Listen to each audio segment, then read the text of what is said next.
So welcome to day number 6 of Booty Boot Camp. We're nearly halfway through already and I hope you are feeling it.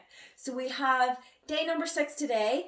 I have 10 exercises for you, different ones again, and we're going to do them 3 times through. 45 seconds of work, 15 seconds of rest. Are you ready to see what we're going to be doing? So we're going to be starting off with just a static lunge. So with a static lunge basically means you get into the lunge position and you're not going to move from it. So again, I always start with my left foot, chest up, core nice and tight. Now you can bend through the hips as you go down, but that is the movement. So you're not moving out of that, and we're going to do 45 seconds. Again, I'm on my left foot at the front, so that is the leg that is going to be working. The back one is only stabilising me, so I want to kind of limit the force going through the back one. It's only balancing. So 45 seconds on that leg. We're then going to switch over and we're going to go again. And even though these are less movement, you will feel them so much. It is crazy. Because you're not getting a rest, you're just constantly pulsing through with them. They are so difficult, but boy will you feel them when you're pretty. So next up we've got our jump squats. We want to carry on with the jump squats. We know they're hard, we know they attack the quads. That explosive movement really does incorporate the glutes into it. So you want to go down, jump up. That is our jump squats. Now if you want to make it slightly easier, as you go down, jump the feet in like that there. So what sometimes I would do is I'll start off with just the straight jump squats. As my legs get tired, I'll then incorporate that. If you can't do the jumping at all, that is absolutely fine. You're going to get into the squat position, you're going to go down, and you're just going to work through your explosive squats. So you're doing them quick, you don't need a weight. You're doing them quick, you're just taking out that jump. That is it. Right, next up, we have our squat and pulse. Now we know that the lower part of the squat is where the glutes are really getting incorporated. They don't work overly that much throughout the rest of the exercise. They're still there, they're still working, but just not as, I can't think of words. Just not as engaged as at the bottom part of the glute. So, I'm going to hold my dumbbells up at my chest. You can put your barbell in your back. Chest up nice and high, push the bum back and pulse up again. So I'm not pushing the hips out again, I'm keeping the tension on the glutes, down again, driving up. Now make sure when you go down, that doesn't happen with the back.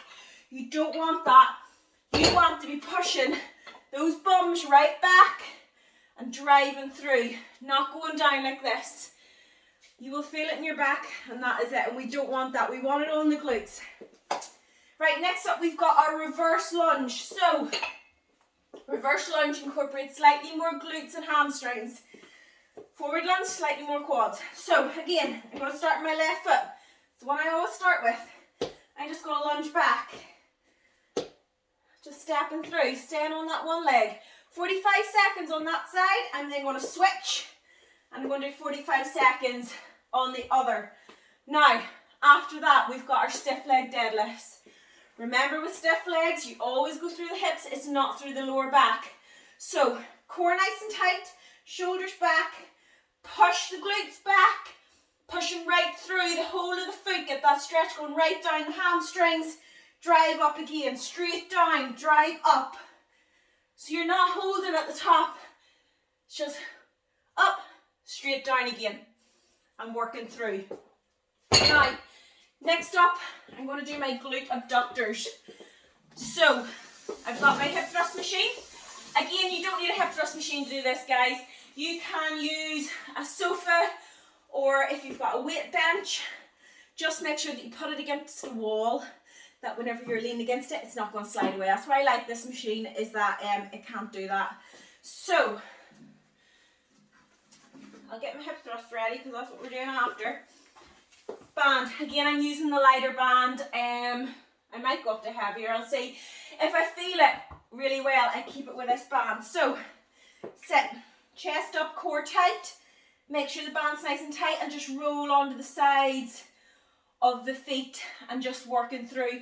And really try to use the glutes. Try not to use the quads at the front of the leg. It's very easy to use them. You want to use those glutes.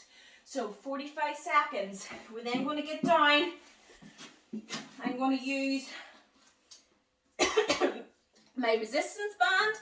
You can use a weight. If you're using a dumbbell or a barbell, I would recommend putting a thin pillow or a mat on your hips, or else you will end up with nice big dents or bruises. So rest your back just about where the scapula is to support your back. You then want to suck in the core. So I'm going, you're not going up like that, you're sucking the hips underneath and the core is getting active. You're then going down and you're pushing up. Now as you can see, I'm not getting overly high. My hips aren't going over my knees. I'm keeping those hips slightly under and squeezing the glutes. I'm going down again, drive up, down again, drive up, and working through. So I'm constantly keeping the tension on the glutes the entire time, and it's not going onto my lower back at all. So it's important that when you're doing that there, that you're not sitting like that in it. You slightly suck the glutes under. Now my back isn't curled round, it's straight. I'm just sucking the hips under and driving up like that. Anyone who does Pilates seem to find that very easy to understand because they do have so much core work. And yeah, so if you're doing your hip thrusts and you find that you're not really feeling them in your glutes, that you could be driving through the lower back instead of actually through your glutes.